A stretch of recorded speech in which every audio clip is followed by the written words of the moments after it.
All right, well, we're back this afternoon. Got the dogs all walked and everything. Looks like we picked up some positions after this morning, the morning session. Looks like COP, looks ConocoPhillips, CE, and PPG. Looks like we sold one MSB. We noticed that yesterday after the close. That sucker jumped up a little bit, but another small profit, 945. Say a pretty flat day overall. But other than that, let me get to the screen here. I want to look at my desktop all day. What do we have here? Let's go over to the mosaic. Get a little faster look at what's here. There we go. So we get pretty good up motion on a few stocks. Still, we have no idea which direction they're going. We get an idea. You can get a feel for the direction, but never count on it. Don't ever say, I know where it's going. You do, you're going to make a mistake. What do we got here? Yeah, BBN. Trying to see if we are just missing anything on the charts. That's what we do. It's pretty easy to keep up with when you have a slow day. All our other accounts are similar. Some take on more risk. Obviously, the risk is based on the size of your account and nothing else.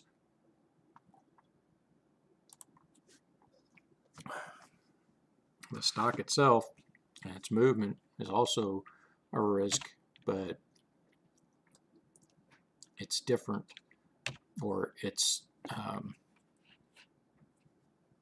used in different ways on different size accounts. So it's just scaled differently.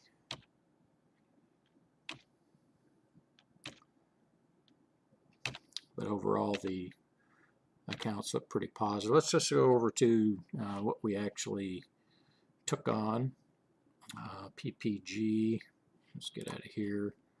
Go to the classic. Let's find PPG.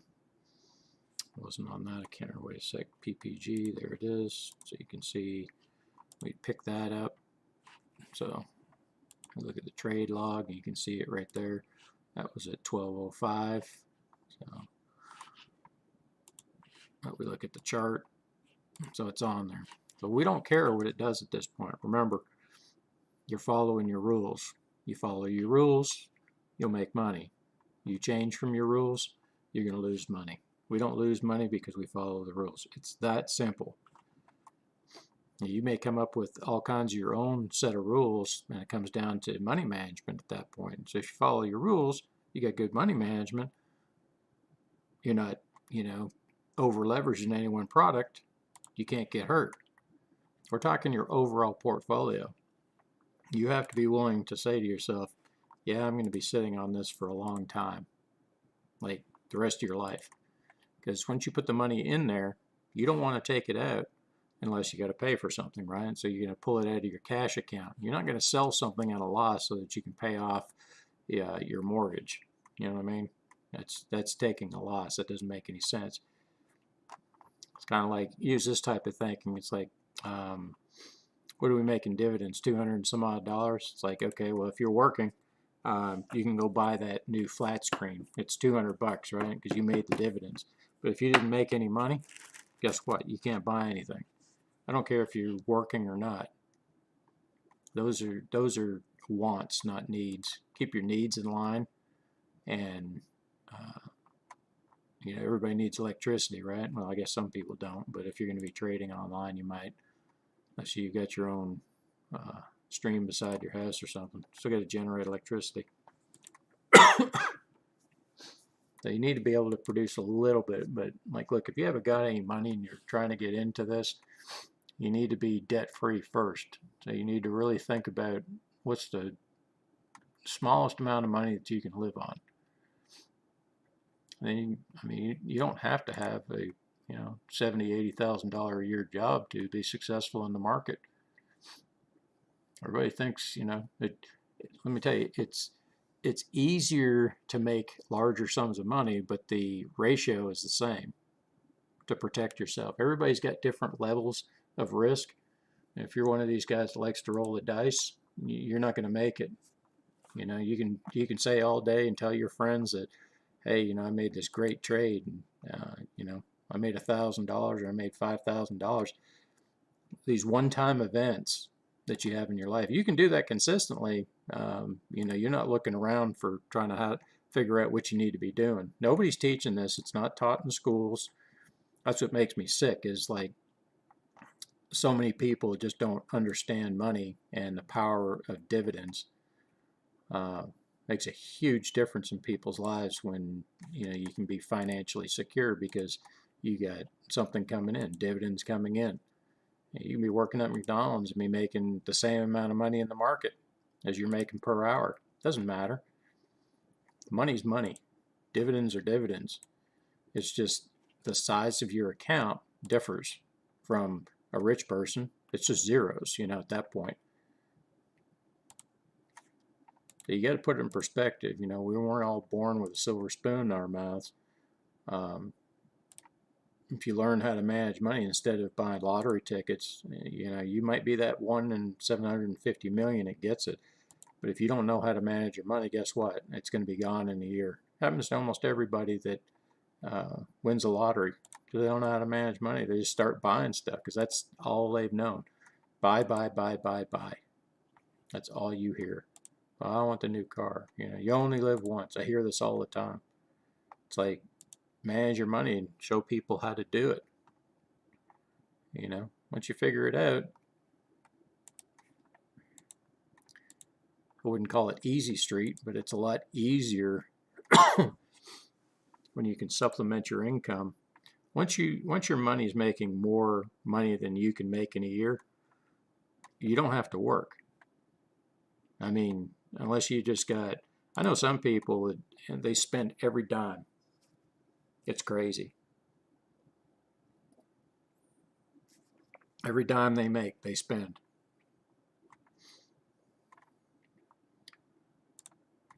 And then they complain about having to go to work.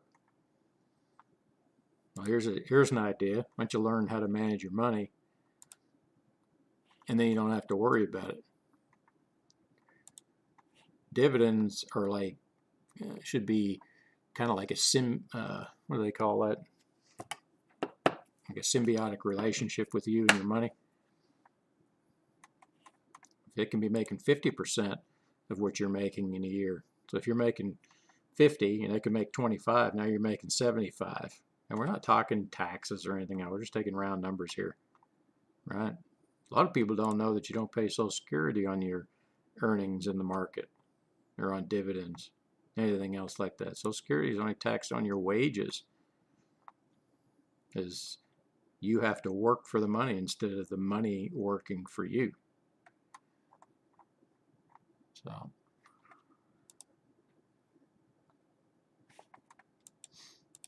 but we're slowly but surely, I was doing some writing, trying to get this ebook together, and we'll see which way it goes. But it's going to be pretty in-depth. Of course, I'm not giving any away my proprietary secrets or anything like that, but I will get it out as soon as I can. Somebody told me, you don't need a website. I'm like, yeah, probably not. People will find it. People find truth. Once you find the truth, you will always be able to see lies and fakeness and everything else. Somebody said my volume was really low. Where's that volume control at? Turn this up just a little bit and see what happens. Maybe you can hear me better. That might be better right there. Maybe a little higher right there. Yeah, that looks better. Just looking at the bars. Test, 1, 2. Yeah. But yeah, you know, you get days like this where you just sit back. You know, it's like, whatever. There's PPG. That's another one that was on the list, right? Okay, so PPG, COP. Let's see where that one's at. It must be on one of the other accounts. COP. I'm always just kind of flipping around on here. I don't really know what to talk about. It's easier for me to show you how to do the stuff. It's a lot easier once you actually see it in person. And then once you understand the concept, I'm telling you, this is a very hard thing to get your head wrapped around because you've been taught different things all the time. And it contradicts everything that you've heard, everything that you read, everything that people are doing online. And I mean, you know, if people like Warren Buffett were to sit down and like, oh, hey, well, you know, we buy and we hold. And everybody looks at him and it's like, well, you just bought $10 billion worth of stock. I don't have $10 billion. How am I going to make any money? And that's the thing. You have to start. He didn't start with $1 billion. He started with $1,000. He invested a bunch of people's money around the 100,000, you know, mark. And that's what it takes, you know. Perseverance, willing to sacrifice a little bit and say, you know what, I can't afford a new car. I'm going to take my earnings for the next. If you make $25,000 a year, minus your taxes, in 5 years you should have $100,000 in cash, right? If you bought nothing. So let's just say you had half and you started investing that. Well, if you can make 10% in 10 years, you would have doubled and tripled that money. You don't believe me, you can just look at the numbers. I'm showing you how to do it. Once you actually see it happen, then you're like, oh, well, I want it done faster. I want it done like tomorrow. The impatience that people have, you got to have it immediately. Like, I mean, I want that $1 million right now. Well, there's only one way you get that. You either inherit it or you win the lottery, or you come up with some newfangled idea, you know, that nobody's ever thought of before, and you sell 1 million of them at $1 a piece. That's how you become a millionaire. Otherwise, you're either going to work for it or you're going to invest correctly. Those are your options.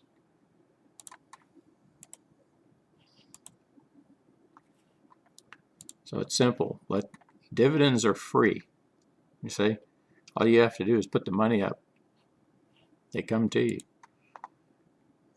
Now, sure, it's not, you know, some of these are only paying 2.9%, but we're not counting on 2.9% for the entire year. We want to hit this multiple times. Look, this is how many times we've hit, okay, yearly dividend amounts, right? You buy it and you sell it. You buy it, you sell it. You buy it, you sell it. You buy it, you sell it. It's just in and out, in and out, in and out. No losses, right? That's how you grow your money. Now, of course, if you have a small account, it starts slow. That's one small account. And I'm saying small, under 100,000. 10,000, it's no different. You trade it no differently than you would a $100,000 account. You just can't get that FOMO. You got to be methodical, stick to the rules, and say, this is what I want. I'm willing to put this money in and never touch it. You don't ever touch it, it's going to grow. But what ends up happening is, you know, you get impatient. You're like, see, like, you can cash that right now, right? And take that, what's that, $106, right? Minus that $1, so $105. I could take this right now. Right now I'd have an extra $1,300 in my cash account. Well, what are you going to do? Right? You didn't follow your rule. So I'm going to get paid another 12 cents on this 84 on April 29th. I just got paid. So it's just going to continue. That's just one. Now, how many do we have here that are doing this? Right? This is just one small account. You have to think numbers. The more numbers that you can get, Now when you're starting off small, you want to try to get the highest percentage you can as you grow these accounts. But you get over the 25, you start going down the list. You can do it any way you want. You can go percentage, but I try to stay on stocks that are above $1.20 in dividends, not the dividend yield, in dividends. If you look at all of these, they range in all areas. The higher the dividend amount, usually the higher the stock price. Every once in a while you get lucky on one, but I don't focus on those. I just try to get as many different ones, called diversification. And if you look at it, our scan allows us to do that. So it looks at everything.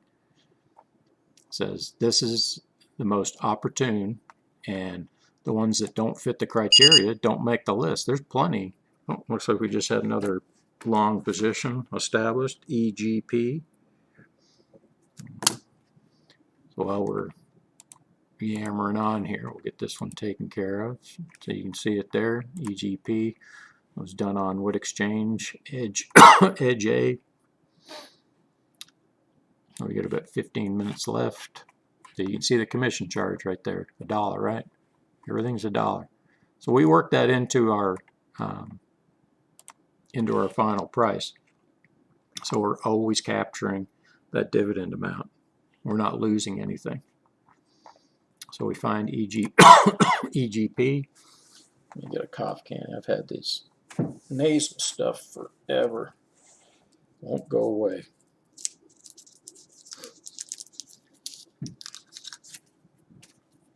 That's better.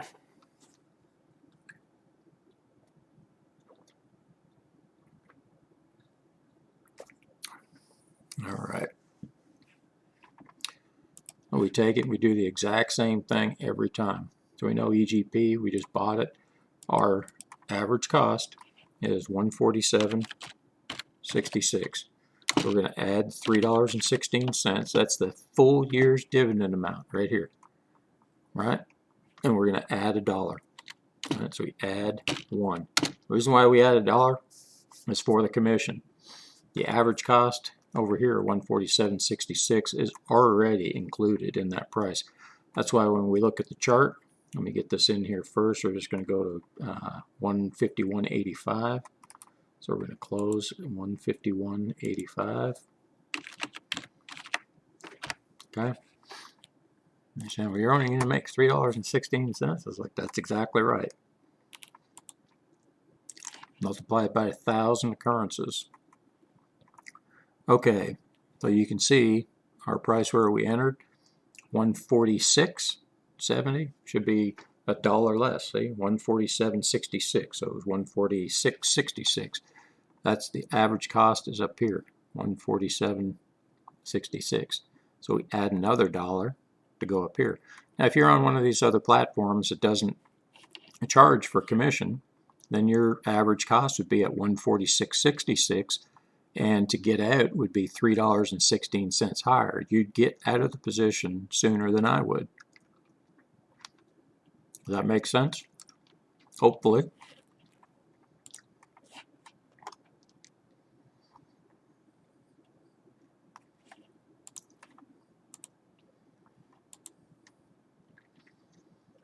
Now you just got some just kind of lingering around. It's one of those days. Nothing really going on. PPG seems to be recovering a little bit.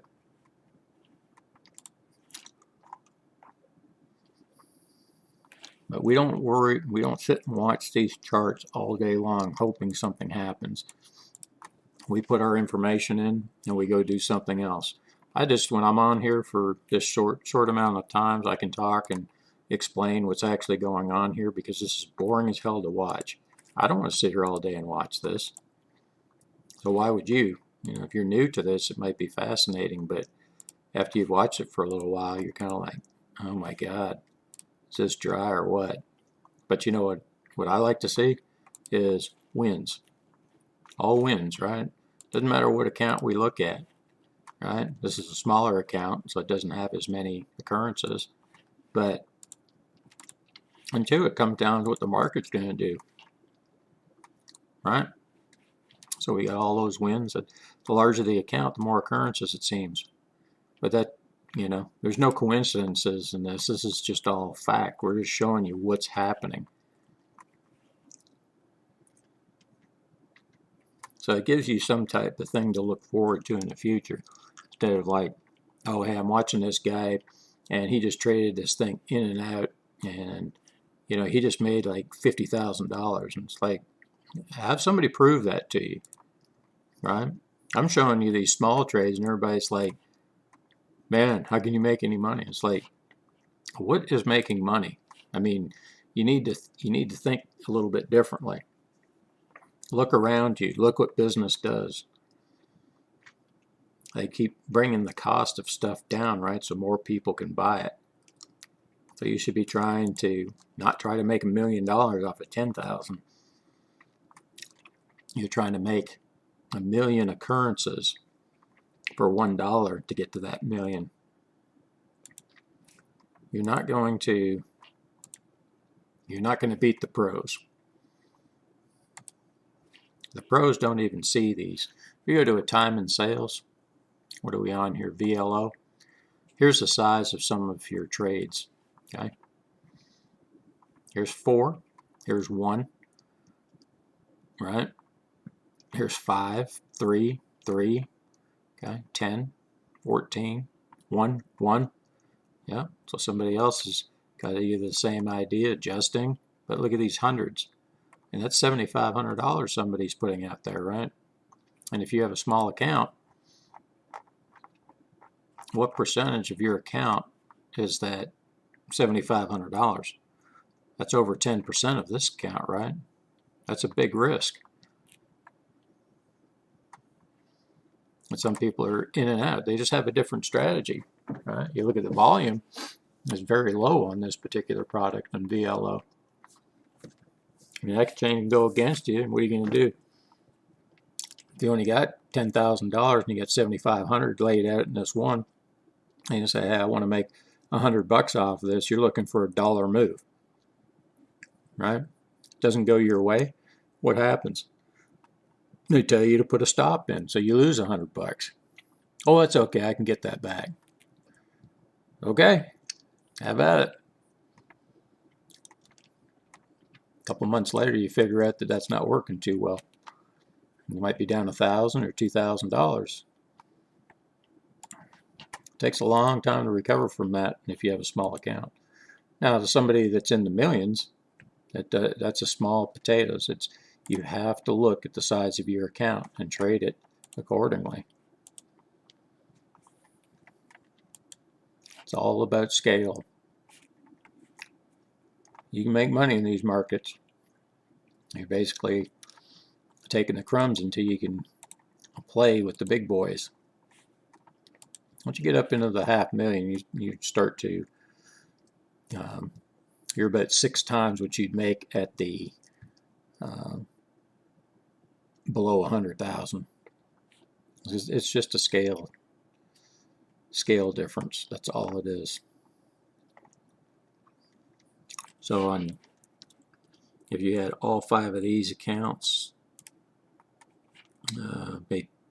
or 3 accounts, if they equaled 1637.45, had we had 60% of max shares in there, these things, it would have came to 6 times that amount. So about $8,500 in 1 month on a $500,000 account, or 500,000 cumulative, right?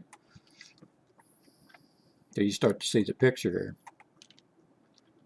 A lot of other accounts do the same thing as these accounts do. They're just on a different scale.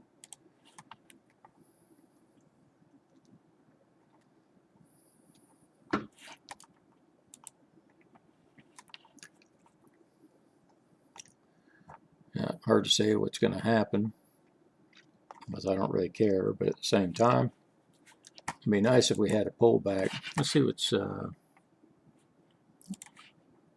going on with Bitcoin.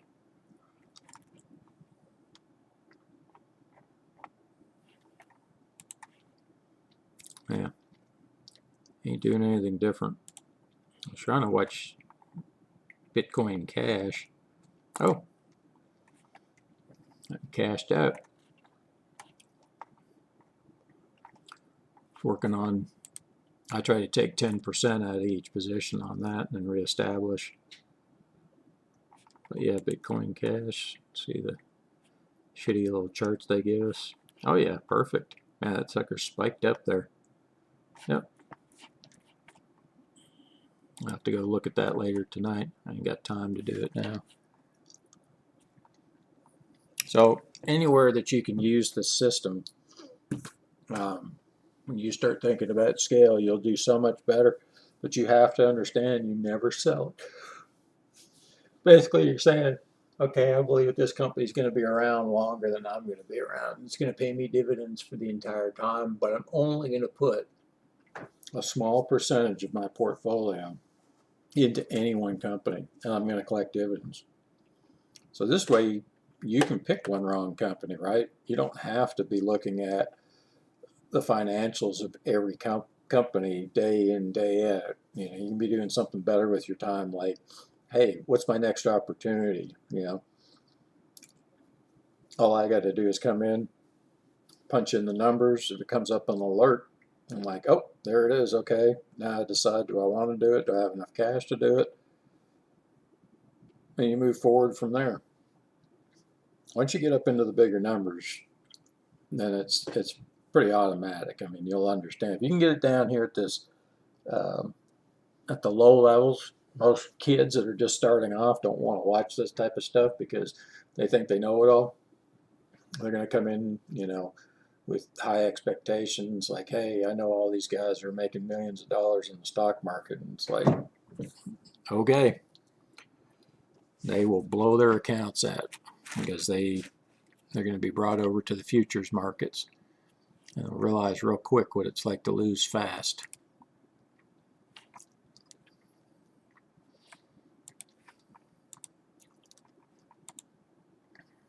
And you know, you get that one in a million that strikes it rich on one futures product, you know, and then you're going around telling everybody how smart he is.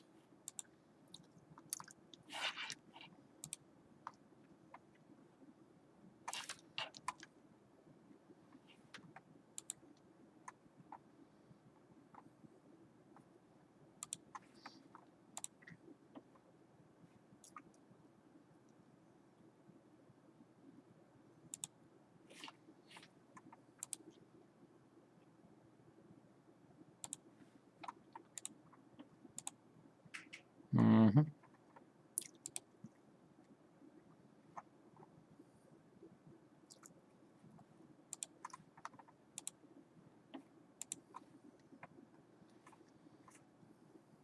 Well, I've got 3 minutes left. I doubt anything else is going to hit today, but that's fine. Kind of a middle of the week type thing. Thursday, get tomorrow. Tomorrow's probably going to be dead unless something happens. But yeah, I got to work on this ebook. I got to get the stuff to. Got somebody writing it for me.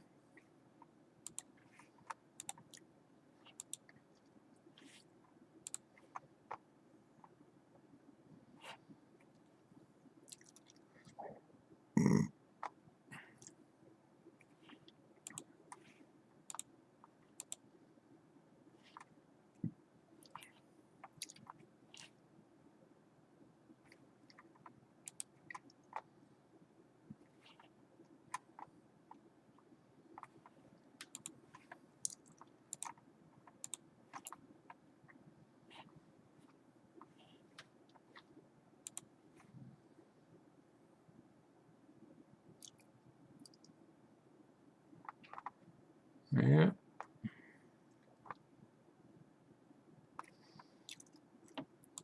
Looks like that one wants to come back, doesn't it? Moves a lot. What's it up today? 1070? That's quite a bit.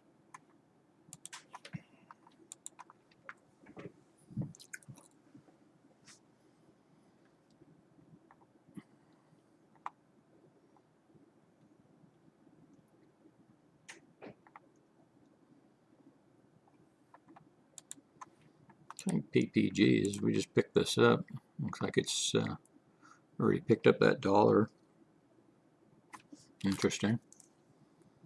Did I look at that EGP?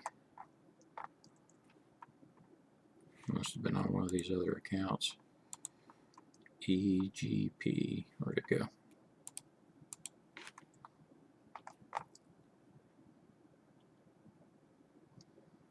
Okay, did I lose my mind here?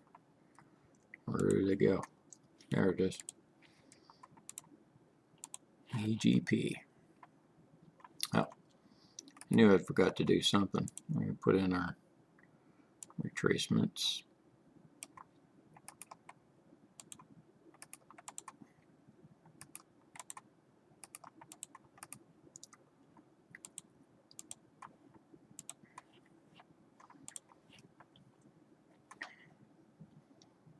So just remember, we don't know where that's going. We have no idea. We're playing by rules.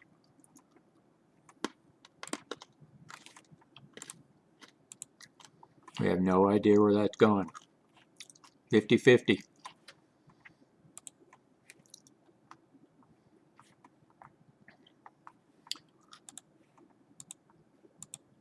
Where's that one going?